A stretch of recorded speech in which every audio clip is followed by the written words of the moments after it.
예, 우리 신명기 오늘 이제 그 모세 오경이 이제 5권의 책이 있죠. 모세가 썼다고 알려지는 책이 창세기, 출애굽기, 레위기, 민수기, 그다음에 신명기.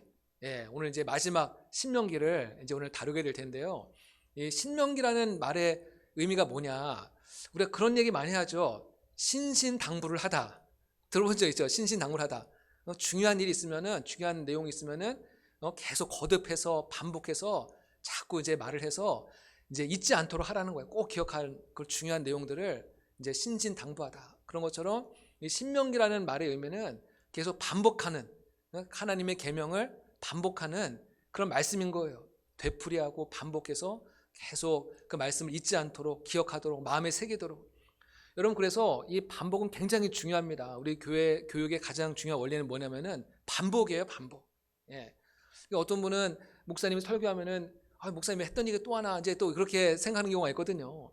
그럼 뭐 목사님이 뭐 새로운 게 몰라서 그런 것이 아니라 이게 반복이 중요하거든요. 교육은 계속 반복해서 교육하는 거가 중요하기 때문에 계속 이제 똑같은 말씀을 계속 전하는 거예요. 오늘도 제가 십자가 부활, 여러분 십자가 부활 이야기를 지금까지 살아오면서 얼마나 많이 들었겠어요. 근데 오늘 또 듣고 또 내년에 또 듣고 계속 반복해서 듣는 거거든요.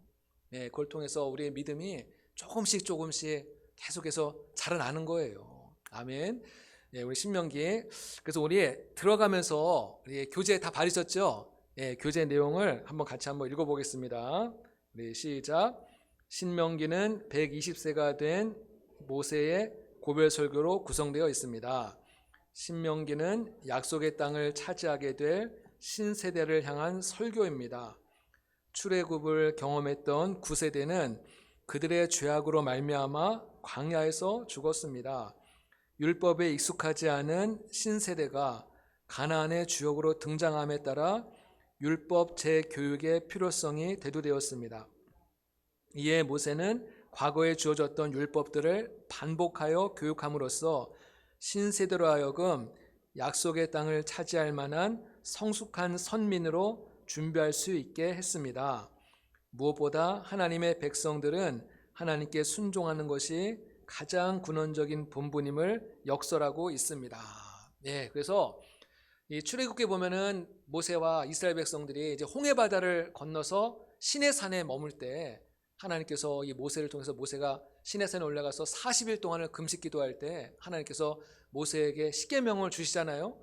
그래서 이 십계명과 그 외 많은 계명들을 모세가 이미 이스라엘 백성들에게 한번 교육을 다 시켰어요. 다 시켰는데 근데 이 첫 세대, 이 출애굽의 1세대, 이 9세대 사람들이 하나님 앞에 막 원망하고 불평하고 특별히 그 가데스 바네아에 거기서 하나님 앞에 완전히 반항하는, 거역하는 그런 대사건이 벌어지잖아요.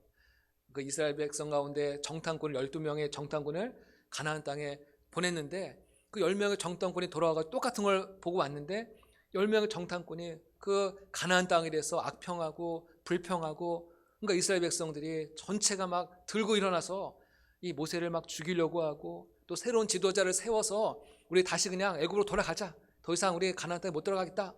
막 이런 엄청난 이제 반역의 사건이 일어나니까는 하나님께서 너무나도 거기에 대해서 실망하시고 탄식하시고 또 화를 내시면서 하나님께서 말씀하시는 거예요. 이 출애굽을 경험했던 이 9세대들은 여호수아와 갈렙을 제외한 이 9세대들은 한 사람도 가나안 땅에 들어가지 못할 것이다. 약속의 땅에 들어가지 못할 것이다. 그리고 그 이후에 태어난 이제 신세대, 다음 세대 그 사람들만 들어갈 것을 말씀하시는 거예요. 그래서 이제 지금 실제로 이제 가나안 땅에 입성을 이제 목전에 두고 있는 거거든요. 이 모압 땅에 이제 다 모여가지고 이제 이 다음 장에 보면 여호수아서가 나오잖아요. 여호수아와 함께 이제 가나안 땅을 이제 들어가게 되는데 그 가나안 땅에 들어가기 앞서서 모압 평지에 이스라엘 백성이 다 모인 상태에서 이 모세가 이제 신세대를 향해서 하나님의 율법을 다시 한번 말씀드리는 거예요.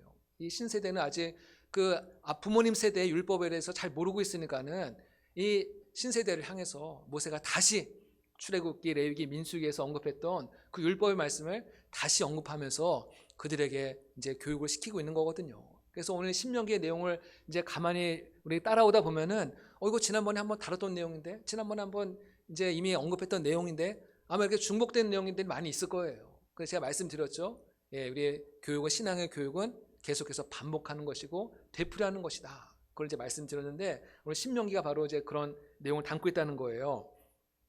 그러면 신명기는 어떤 책이냐? 우리 신명기는 율법을 설명한 책이다. 우리 신명기 1장 5절에 나와 있는데 하나님께서 이미 모세를 통해서 주셨던 이 율법을 다시 한번 해석하고 그 율법을 설명하는 책으로 구성이 되었다는 것이에요. 그래서 신명기는 방금 말씀드린 대로 제2의 율법이다. 또 율법의 반복, 되풀이라는 뜻을 가지고 있는데 이는 앞에 나오는 율법서의 내용을 다시 기록하거나 재해석하고 있기 때문입니다. 그래서 이 신명기에 보면은 앞에서 이미 언급했던 10계명이 한 번 더 나와요. 출애굽기에 보면 10계명이 나왔는데 신명기에는 또다시 똑같은 10계명이 다시 한번 또 되풀이되고 있고 또 여러 가지 음식에 대한 규례, 먹어야 될 것과 먹지 말아야 될 것들, 또 절기, 여러 가지 많은 절기들, 이스라엘 백성들이 지켜야 될 절기에 대해서 언급하고 있고 또 도피성, 제가 얼마 전에 도피성에 대해서 한번 말씀드렸잖아요. 요단 동편과 요단 서편에 이 각각 세 곳에 도피성을 만들어서 실수로, 내가 일부러 사람을 죽인 것이 아니라 실수로 사람을 죽이는 경우에 그 사람이 빨리 도피성으로 도망가가지고 그 사람의 목숨을 보존할 수 있도록 하나님께서 이 도피성을 만들어 주신 거거든요. 근데 신명기에 이 내용이 또 한번 다시 언급되고 있고요. 또 하나님 앞에 범죄하고 가증한 사람들, 성적으로 타락하고 문란하고 또 이방신을 섬기고 이런 사람들을 또 처벌해라, 죽여라, 이제 이런 내용들도 신명기에서 다시 한번 또 언급되고 있다는 것이에요. 그다음에 우리 3번 같이 한번 읽어볼까요? 시작. 신명기는 죽음을 앞둔 모세가 모압 평지에서 이스라엘 백성들에게 베푼 장엄한 고별 설교였습니다. 이때 모세의 나이가 몇이라고 그랬어요? 120세.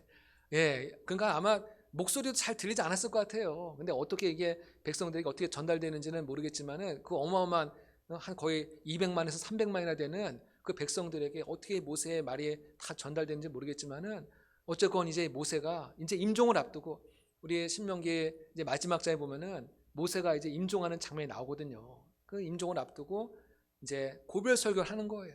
그러니까 어떻게 보면은 이 모세의 이제 유언과도 같은 그런 설교를 할 수 있겠죠. 가장 마지막 설교를 이제 엄청난 이제 분량의 설교를 하고 있는 거예요. 그 다음에 4번에 보면은 신명기는 실패한 9세대를 거울 삼아 순종의 중요성을 강조하며 도덕적 타락을 예방할 목적으로 기록되었습니다.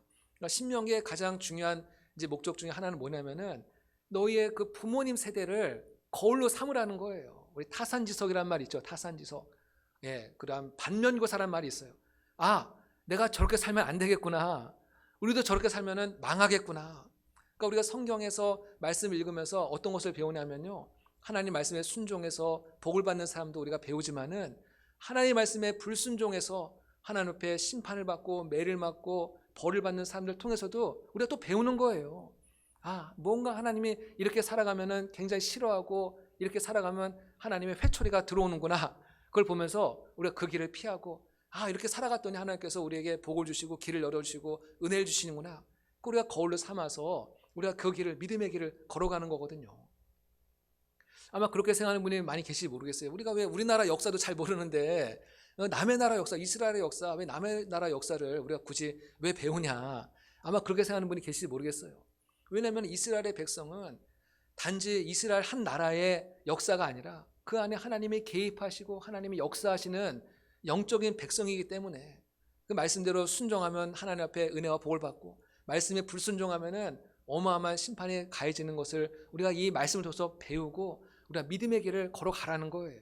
그렇기 때문에 우리가 이 성경의 히스토리를 배우는 거거든요. 또 신명기의 또 중요한 목적 중에 하나는 이제 이 신세대들이 이제 내일 모레면은 이 가나안 땅에 입성할 거 아니에요. 근데 그 가나안 땅에 들어가면은 가나안 백성들이 잘 왔다고 막 쌍수 들고 환영하는 나라가 아니에요. 이제 그들과 이제 계속 전쟁을 해야 되고 정복 전쟁. 그래서 여호수아에 보면 계속 싸우는 얘기들이 계속 많이 나오거든요. 근데 이스라엘 백성들이 그들과 싸울 때 그들의 무슨 전략으로 그들의 무기로 싸우는 것이 아니라 가장 중요한 원리가 뭐냐면은 하나님 말씀에 순종해야 된다는 거예요. 순종. 하나님께서 분명 어떤 전략을 주실 때 이스라엘 백성들이 그대로 순종하면은 그 전쟁에서 이길 수가 있는데 이스라엘 백성들이 자기의 고집과 자기의 경험을 삼아서 전쟁에 나갈 때는 백전백패했다는 거예요. 여호성 전쟁할 때도 마찬가지죠. 여리고성 전쟁도 하나님께서 이스라엘 백성들로 하여금 여리고성을 계속 한 바퀴 돌라고 말씀하셨잖아요. 그리고 마지막 7째 날은 7바퀴를 돌고 소리를 지를 때 여리고성이 무너지는 그런 전략을 하나님께서 말씀하셨는데, 이건 정말 뭐 전쟁과는 전혀 무관한 그런 모습이지만은 이스라엘 백성들이 무조건 하고 함구하고, 만일 또 9세대 만일 백성들이었다면은 막 원망하고 불평했을 거예요. 무슨 전쟁이 뭐 이따위 전쟁이 다 있냐 하면서 모세를 막 따지고 원망하고 불평했겠지만은 이미 그런 실패한 경험을 거울 삼아서 신세대 백성들은 무조건 순종하는 거예요. 여호수아가 하는 말에, 하나님이 주신 말씀에 무조건 순종해서 여리고성을 점령하는 그런 사건이 나오는 거거든요. 그리고 이제 모세가 가장 우려했던 건 뭐냐면은 이스라엘 백성들이 이제 가나안 땅에 들어가야 될 텐데 그 가나안 땅에는 굉장히 많은 우상 문화가 계속 남아 있거든요. 근데 이 신세대들이 이렇게 영적으로 무장하지 않고 만일 그 땅을 들어가게 되면은 그들이 믿던 우상들을 또 이 백성들이 그대로 본받을까 봐 그거에 대한 굉장한 우려가 있는 거예요. 그래서 이 신세대들을 말씀으로 철저하게 예방수를 놓는 거예요. 예방수를 철저하게 예방수를 놔가지고 이들이 절대로 그 가나안 땅에 들어가서 그 잘못된 우상에 빠지지 않도록, 타락하지 않도록 이 모세가 계속해서 이 말씀을, 신명기의 말씀을 전하고 있는 것이다. 이제 그렇게 이해하시면 될 것 같습니다. 그 다음에 5번에 보면요, 신명기는 40년간 광야 생활을 하나님의 사랑의 관점에서 해석하고 있습니다. 우리 신명기 8장 3절 말씀 한번 읽어보실까요? 같이 한번 읽어보겠습니다. 신명기 우리 8장, 우리 다음 장인데 신명기 8장 우리 2절 3절 몇 절 한번 읽어보겠습니다.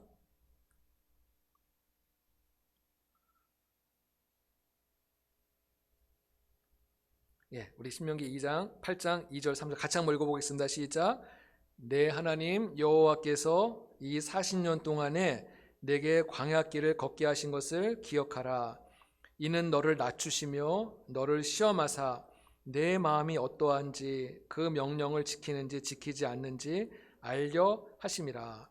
너를 낮추시며 너를 줄이게 하시며 또 너도 알지 못하며 내 조상들도 알지 못하던 만나를 내게 먹이신 것은 사람이 떡으로만 사는 것이 아니요 여호와 입에서 나오는 모든 말씀으로 사는 줄을 내가 알게 하려 하심이라. 아멘. 우리 16절 말씀 한번 또 읽어볼까요? 16절 말씀 시작. 내 조상들도 알지 못하던 만나를 광야에서 내게 먹이셨나니 이는 다 너를 낮추시며 너를 시험하사 마침내 내게 복을 주려 하시면느니라. 예, 그러니까 아버지가 자녀를 때로는 체벌하는 경우가 있잖아요. 예, 여러분들도 이제 자라시면서 아마 매를 많이 맞고 자라신 분도 계실 거고, 여러분들의 자녀들 아마 또 체벌하시는 분도 계실 텐데, 저도 매를 많이 맞았거든요. 근데 아버지가 아들을, 또 어머니가 자녀를 체벌하는 것이 이 자녀를 막 뭐 미워가지고 막 그래서 체벌하는 부모님이 계신가요? 안 계시죠. 이 자녀가 정말 잘 자라야 되는데, 그래서 그 사랑하는 마음으로 이제 체벌을 가하는 거잖아요. 하나님께서 이스라엘 백성들을 이게 광야에서 40년 동안을 이게 이스라엘 백성을 낮추시고 시험하신 데는 이유가 있었다는 거예요. 이유가 있었다는 거예요. 오늘 이제 16절에 보니까는 마침내 너에게 뭘 주려고 한다고요? 복을 주기 위해서. 이 복을 줘야 되는데 하나님께서 이스라엘 백성들에게, 하나님의 백성들이니까 정말 어마어마한 복을 주고 싶어 하는데 이스라엘 백성들이 그 복을 받을 준비가 안 돼 있는 거예요. 도무지 준비가 안 돼 있고, 여러분 그거 아시죠? 이 준비가 안 된 사람에게 복이 임하면은 그 복이 아니라 그게 나중에는 그 사람의 불행한 결과를 초래하게 되는 거예요. 그래서 가끔씩 보면 재벌집 자녀들이 너무나 그 어마어마한 재산을 갖고서는 이게 감당이 안 되니까는 나중에는 막 엉뚱한 길로 마약을 하고 성적으로 타락하게 되고, 엉뚱한 대로 차라리 그 돈이 없었으면은 차라리 이 아이가 더 건강하게 자랐을 텐데 그 많은 복을 준비도 안 됐는데 이게 받으니까는 나중에는 감당 안 되니까는 타락을 가게 되더라는 거예요. 하나님께서 이스라엘 백성들에게 얼마든지 바로 가나안 땅에 들어가게 할 수 있는 능력이 하나님께 있었지만은 지금 이스라엘 백성들이 아직 준비가 너무 안 돼 있으니까는 40년 동안을 계속 광야에서 훈련시키시고 낮추시고 만나를 먹이시고, 그래서 우리가 하나님의 뜻대로 살아야 되는구나, 하나님 말씀에 순종해야지 살 수 있구나, 이것을 계속해서 훈련시키셨다는 거예요.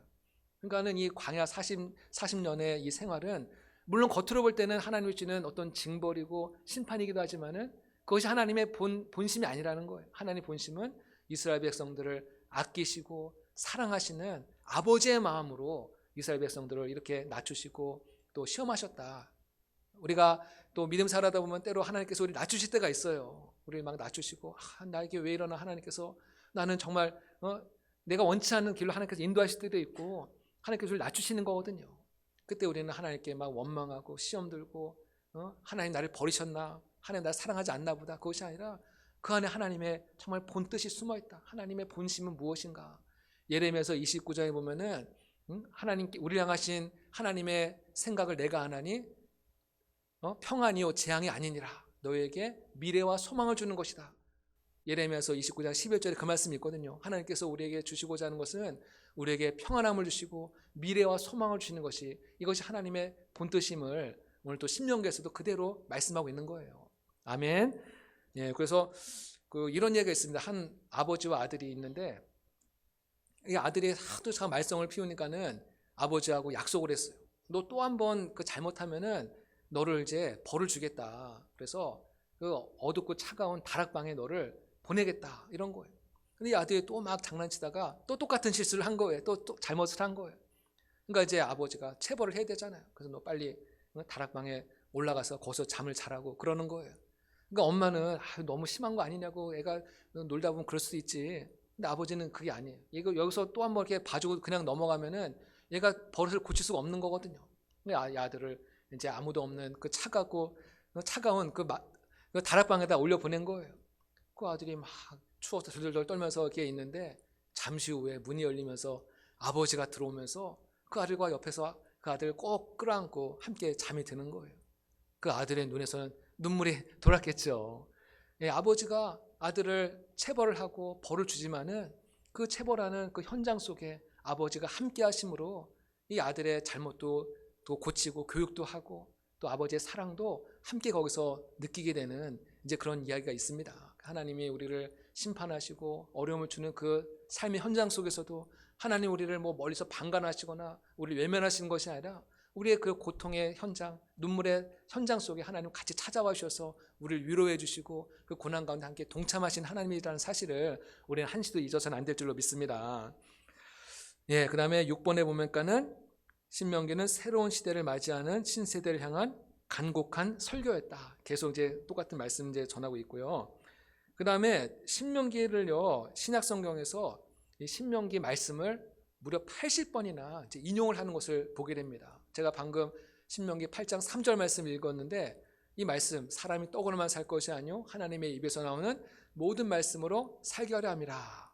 어디서 많이 듣던 말씀이죠? 네. 우리 요즘 마태복음 강의하는데 우리 지난주 수요일 날 읽었던 본문의 말씀이에요. 그렇죠? 예수님께서 그 광야에서 40일 동안 금식 기도한 다음에 마귀가 와서 예수님에게 막 이 돌들로 떡덩이가 되게 하라. 그렇게 예수님께 막 도발을 했을 때 예수님이 뭐라고 말씀하셨어요? 사람이 떡으로만 사는 것이 아니요 하나님의 입에서 나오는 모든 말씀으로 살 것이라. 신명기 8장 3절의 말씀을 예수님이 그 순간에 인용을 하셔서 이 마귀의 그 유혹을 물리치신 거거든요. 그러니까 이와 같이 신약 성경에 보면은 이 신명기의 말씀을 굉장히 많이 인용을 하는 것을 보게 됩니다. 약 80번의 말씀이 인용되고 있고요. 또 예수님께서 그 모든 계명 중에 어떤 계명이 가장 큰 계명입니까? 누군가 물었을 때 오늘 우리가 함께 본문 읽었던 말씀 신명기 6장 4절과 5절의 말씀, 들으라 이스라엘아 하나님은 오직 한 분이신 여호와시니 마음과 뜻과 정성을 다해서 내 하나님 여호와를 사랑하라. 또 둘째는 이와 같으니 내 이웃을 내 몸과 같이 사랑하라. 이 말씀은 이제 레위기서 19장에 나오는 말씀인데 어쨌건 예수님께서는 그 말씀을 전하실 때도 항상 구약 성경의 말씀들을 계속 인용하시면서 그 모든 어려움들을 또 타개해 나가시고 또 사단과의 싸움에서 말씀으로 승리하시기도 하고, 그러니까 말씀이 늘 그 안에 충만해 있으니까는 어떤 말씀할 때마다 계속 그 구약 성경의 말씀을 인용하는 것을 우리가 보게 된다는 것이에요. 그만큼 이 신명기 말씀이 굉장히 그 신약 성경에도 굉장히 밀접한 관련을 갖고 있다. 이거를 우리가 좀 기억하면 좋겠습니다. 그래서 우리 신명기에는 모두 이제 4가지의 파트로 이제 구성이 되어 있는데 1장부터 4장까지는 모세가 주로 과거에 이스라엘 백성은 너희 조상들이 행했던 그런 일들을 회상하는 그런 내용들로 구성되어 있고, 또 두 번째는 이제 현재를 점검하는 거예요. 5장부터 26장까지는 아까 말씀대로 율법, 그 모세를 통해서 주셨던 그 율법을 다시 한번 또 성찰하고 돌아보고 재해석하고 반복하는 그런 내용들로 구성되어 있고, 또 우리 27장부터 30장까지는 앞으로 이스라엘 백성들이 나아가야 될 그 방향과 미래를 제시하는 그런 내용들로 이제 구성이 되어 있고, 또 앞으로 일어날 일들에 대해서 또 예언하는 내용들도 거기에 이제 되어 있습니다.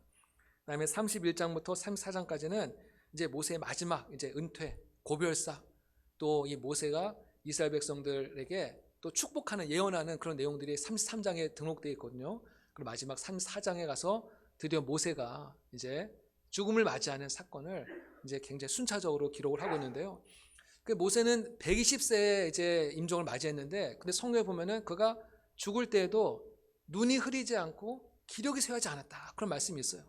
그러니까 모세는 죽을 때에도 막 뭐 완전히 기력이 다 쇠해가지고 그걸 자연사했다기보다도 아직까지도 막 기력이 있지만은 하나님께서 모세를 데려가셨다, 이제 그렇게 보는 것이 더 이제 맞는 표현인 것 같습니다. 제가 이 말씀 왜 드리냐면은 이 모세는 120세까지 정말 그 사명을 위해서 살아간 하나님의 종이거든요.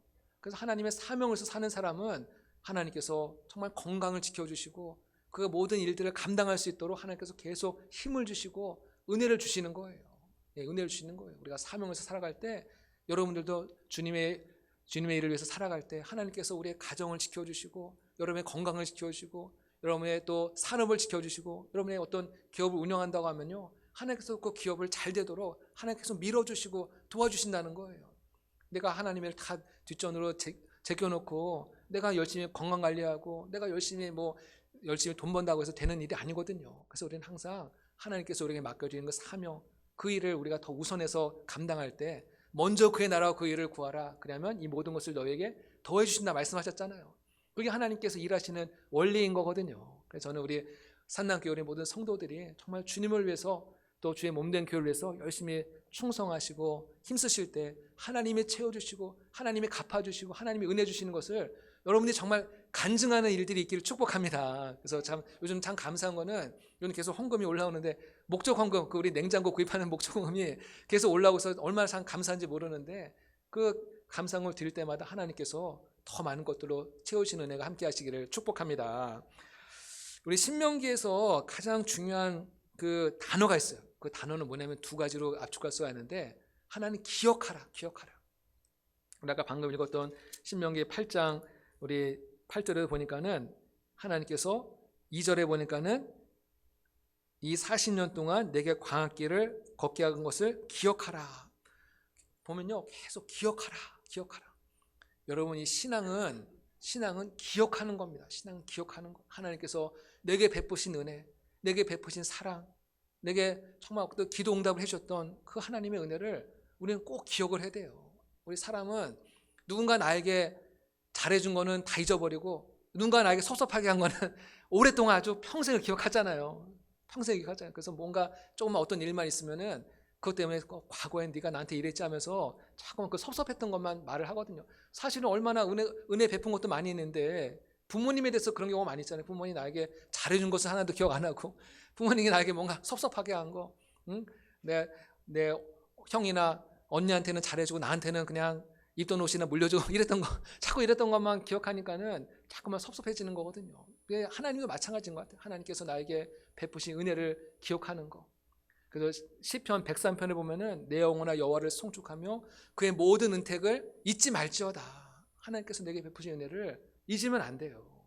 어떤 분은 어떤 위기의 상황 가운데 있을 때는 하나님께서 이 기도만 응답해 주시면은 제가 헌금도 많이 하겠고 주의를 하겠습니다. 그래서 절박한 상황 속에는 그렇게 기도하다가 이제 모든 일들이 다 해결되고 이제 평안해지면은 언제 그랬는 듯이 또 잊어버리고 기억 못하고, 그래도 또 한 번 또 매를 맞으면 그제서야 아이고 하나님 다시 한번 살려주세요, 이런 게 그게 우리의 모습인 거예요. 그래, 우리가 늘 그렇게 반복하고 되풀이해서 살아가는 거거든요. 우리는 항상 하나님께서 내게 주신 은혜를 기억하고 감사하고 마음에 새기고 살아가야 될 줄로 믿습니다. 누군가 섭섭하게 한 것은 빨리 잊어버리시고 누군가 나에게 또 은혜를 베푼 것은 꼭 기억하실 때, 그것이 하나님께서 그런 사람들을 축복하시고 그런 사람들에게 은혜를 주시는 거예요.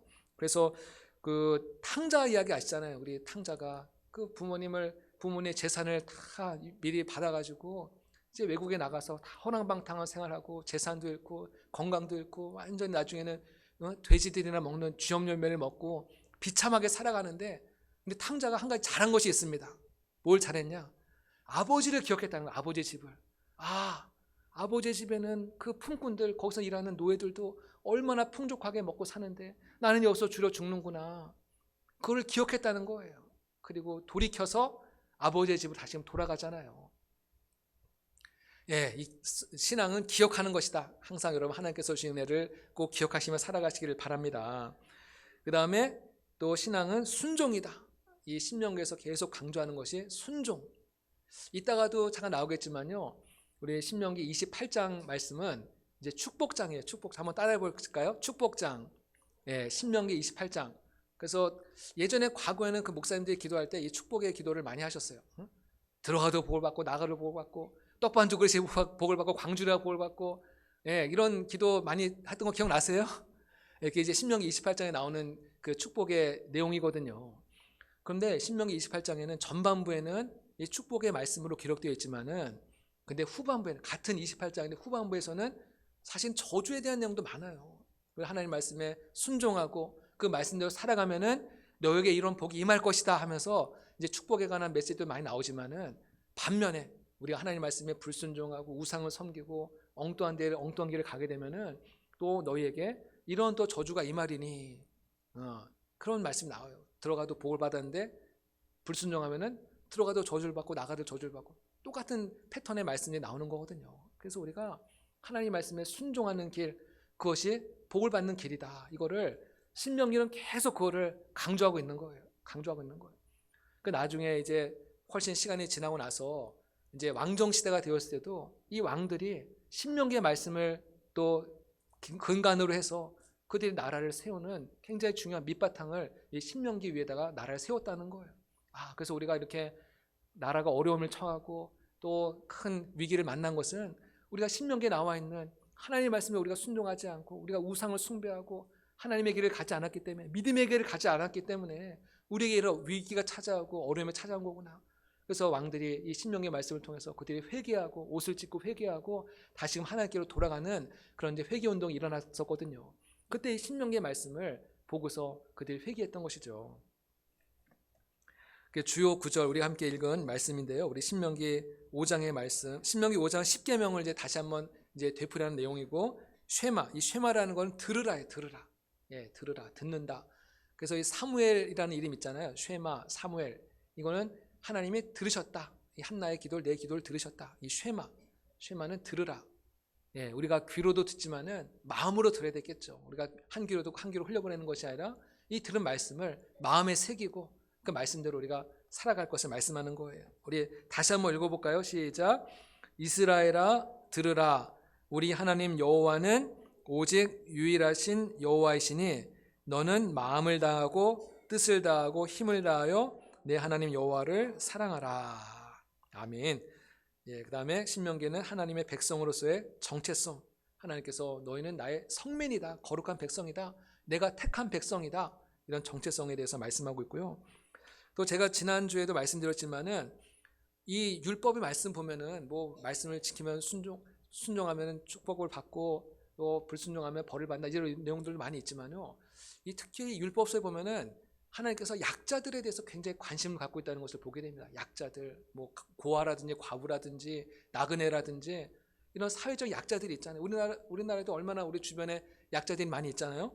이런 자들에게 하나님께서 굉장히 관심을 갖고 있는 것을 보게 돼요. 그래서 오늘 말씀 보니까는 그 3년마다 이제 11조를 할 때 3년마다 한 번은 약자들을 위해서 이제 11조를 해라, 이런 말씀도 있고, 또 누군가 이제 일꾼이 열심히 일을 했으면은 그 사람의 일일 품삯을 절대로 미루거나 또 다른 데로 유용하지 말고 그 수고한 사람에게 반드시 그날 품삯을 주라는 거예요. 왜냐하면 이 사람에게서는 이게 하루의 양식이거든요. 하루를 살아갈 수 있는 이제 물질이거든요. 근데 만일 품삯을 받지 못하면 가족들이 어떻게 되겠어요? 가족들이 굶주리게 되고 고통을 받게 되잖아요. 그러니까 절대로 그렇게 품삯을 미루거나 뭐 딴 데 유용하거나 그러지 말고 반드시 품삯을 받을 사람에게 미루지 말고 빨리 주라 이렇게 말씀하고 있는 거거든요. 다 이렇게 약자들을 위한 것이죠. 또 경제적으로 부한 사람과 가난한 사람들이 함께 즐기는 축일, 77절이나 초막절 이럴 때는 부한 사람이나 가난한 사람이 함께 같이 즐거워해라. 함께 같이 잘 먹고 마시고 하나님 앞에 즐거워할 때 하나님이 그것을 굉장히 기뻐하신다는 거예요. 아멘. 네, 그 다음에 또 안식일도 그냥 우리가 하루를 쉬는 것도 의미가 있지만은, 일주일에 안식일에 쉬는 것도 의미가 있지만은, 사실은 이제 노동자들이 있잖아요. 여러 가지 여기 나온 대로 남종, 여종, 가축들, 이 사람들이 일주일 동안 얼마나 고된 노동을 했는데 하루는 반드시 쉬게 해줘라. 너희 안에 거하는 객이라든지 외국인들조차도 하여튼 안식일에는 절대로 일을 하지 못하도록, 노동을 하지 못하도록 하나님께서 이 법을 만드는데, 그 목적은 무엇이냐면은 또 약자들을 보호하기 위한 목적도 있다는 것입니다. 그리고 지난주에 말씀드린 대로 이 추수법이 있어요. 추수법. 그래서 이제 부자들은 이제 타작마당에 뭐 곡식들 추수하고 나면은 곡식들이 엄청 많이 있잖아요. 근데 추수할 때 그 떨어지는 이삭들, 떨어지는 곡식들은 그걸 또 다 하나도 남김없이 다 긁어 모아서 거두지 말고 가난한 사람들 위해서, 고아라든지 과부라든지 또 객이라든지 이런 사람들이 지나가다가 거기 있는 곡식, 떨어지는 곡식을 먹으면서 그들의 배고픔을, 굶주림을 면할 수 있도록 반드시 일정 분량을 이제 땅에다 일부러 떨어뜨려 놓을 것을 말씀하고 있는 거예요. 그러니까 얼마나 하나님께서 그 약자들 향한 하나님의 그 사랑과 하나님의 배려가 얼마나 깊은지를 우리가 여기서 발견하게 되는 거거든요. 그럴 때 하나님이 그 남은 부족분들을 내가 채워주겠다. 내가 너의 그 부족분들을 내가 채워줄 테니까는 절대로 가난한 사람들, 어려운 사람, 어려운 이웃들을 외면하지 말 것을 말씀하고 있는 거거든요. 그건 여러분들이 이 말씀을 통해서 내 주변의 약자들 내가 그럼 어떻게 도와줄 것인가? 그건 나름대로 여러분들이 한번 이제 적용을 해보면 좋을 것 같아요. 그래서 우리가 산남교회에서 기도하실 때 어떤 분은 그런 기도를 많이 하거든요. 우리 산남교회가 하나님 앞에 사명을 감당해서 지역사회를 잘 섬기게 해달라고 그런 기도를 많이 하잖아요.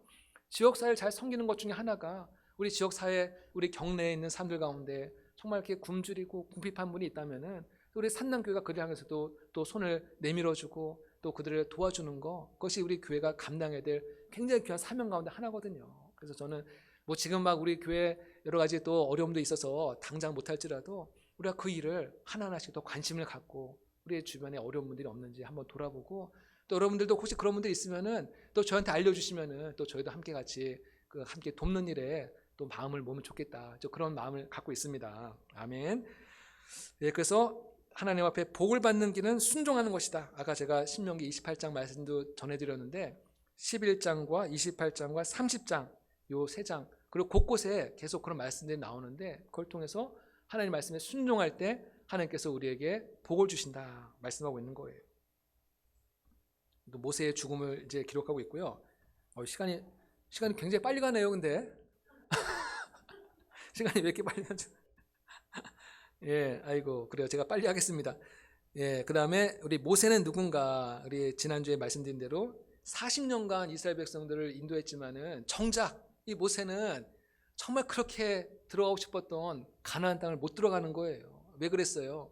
그 가데스에서 하나님께서 그 물에서, 반석에서 물이 나오라는 그 명령하라고 말씀드렸는데 이 모세가 너무나도 막 화가 나서 백성들 때문에 너무 마음이 상하고 화가 나서 혈기를 부리잖아요. 그래서 그 반석에다 그냥 지팡이로 두 번을 꽝꽝 때리잖아요. 그래서 하나님께서 이 모세가 너무나 잘했어요. 그동안은 너무나 잘했는데 그 한 가지 사건 때문에 하나님의 영광을 드러내지 못했기 때문에 이제 너는 가나안 땅에 들어가지 못할 것이다. 그러니까 모세가 산에 올라가서 가나안 땅을 보기는 해요. 하나님께서 가나안 땅을 보여주는 줘요. 그렇지만은 그 땅에 들어가지 못할 것이다. 예, 근데 요거는 굉장히 영적인 의미가 있거든요. 이 모세는 율법에 대표하는 사람인데 율법으로는 구원받을 수 없다는 거예요. 우리가 율법을 뭐 잘 지킨다고 해서 우리의 의로움과 우리 행위로 구원받을 수는 없다는 것이죠. 이 율법이 말하는 건 뭐냐면은 아무리 내가 99%를 완벽하게 잘 지켰어도 1%만 지키지 못하면은 그것 때문에 우리가 정죄를 당하는 거거든요. 그러니까 율법으로는 하나님의 은혜에 나갈 수 없다는 것이고 오직 예수님의 그 보혈의 은혜만이 우리로 하여금 구원에 이르는 길로 인도하는 것을 우리에게 말씀해주는 굉장히 중요한 사건이에요.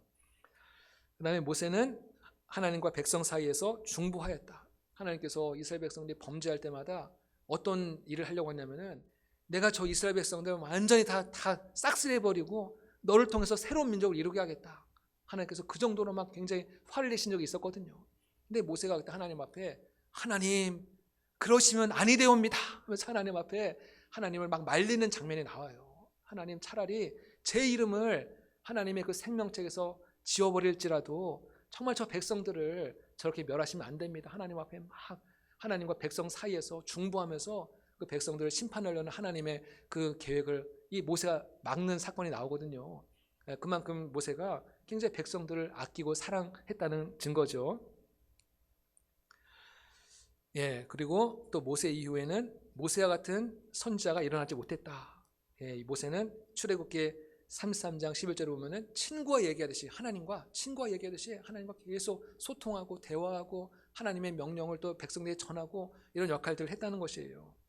또 하나님의 영광을 목격했잖아요. 그 애굽에 있었던 그 10가지 재앙과 홍해 바다를 가르는 사건과 구름 기둥과 불 기둥, 어마어마한 하나님의 영광을 자신의 눈으로 직접 경험했던 그런 위대한 하나님의 종이었죠.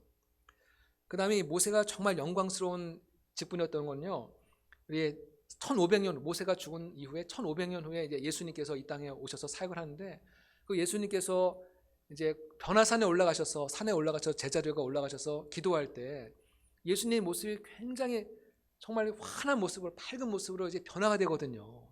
너무나도 그냥 황홀한 모습으로 변화가 되는데, 근데 그때 예수님이 누구랑 대화를 했어요? 성경 퀴즈에 많이 나오는 질문인데, 예수님이 변화산에서 누구랑 대화했어요? 방금 말씀드렸죠. 모세랑 또 한 사람은 엘리야. 네, 모세랑 엘리야. 이 세 사람이 서로 함께 대화하는 광경을 보는 거예요. 네, 베드로가 그 광경을 보고서 너무나 막 충격을 받고 너무나 황홀한 거예요.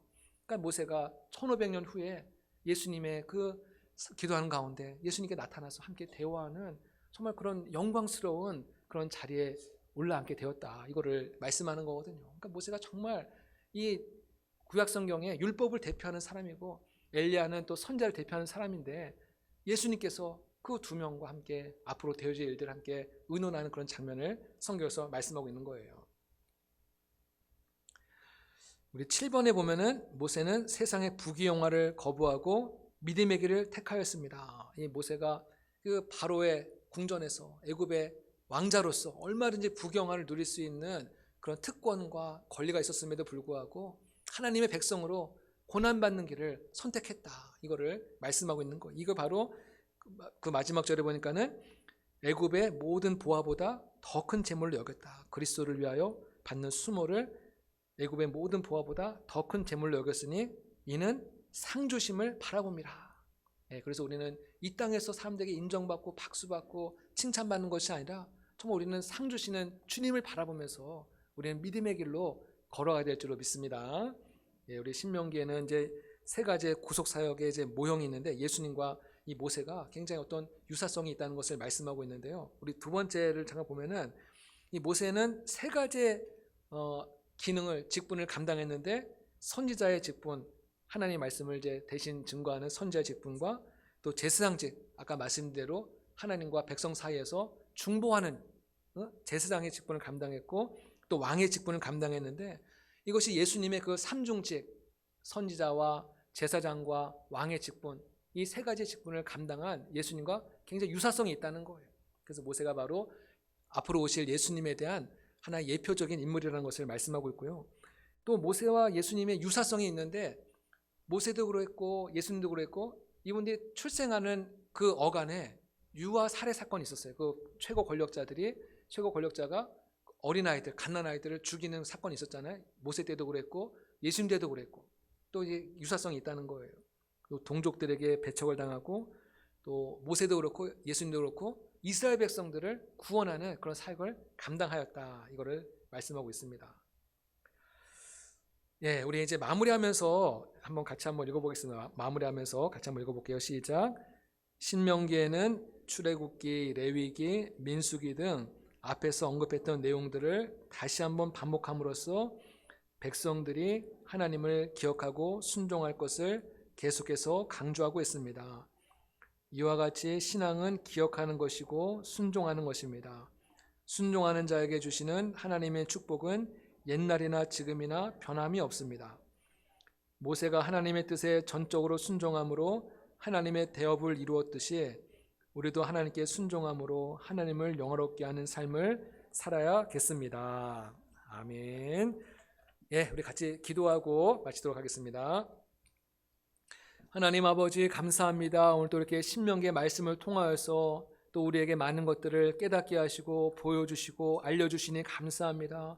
우리 모두가 하나님의 우리에게 향하신 하나님의 그 사랑과 하나님의 은혜를 마음에 깊이 새기며 기억하는 삶을 살아가도록 인도하여 주시옵고, 무엇보다 하나님의 말씀에 순종하는 삶을 살아갈 수 있도록 우리에게 은혜를 허락하여 주시옵소서. 오늘도 순종하는 자에게 은혜를 주시는 하나님의 놀라운 축복과 하나님의 놀라운 은혜를 늘 기억하며 그 믿음의 길을 온전히 걸어가는 우리 모두가 될 수 있도록 도와주시옵소서. 감사하고 예수님의 이름으로 기도드립니다. 아멘.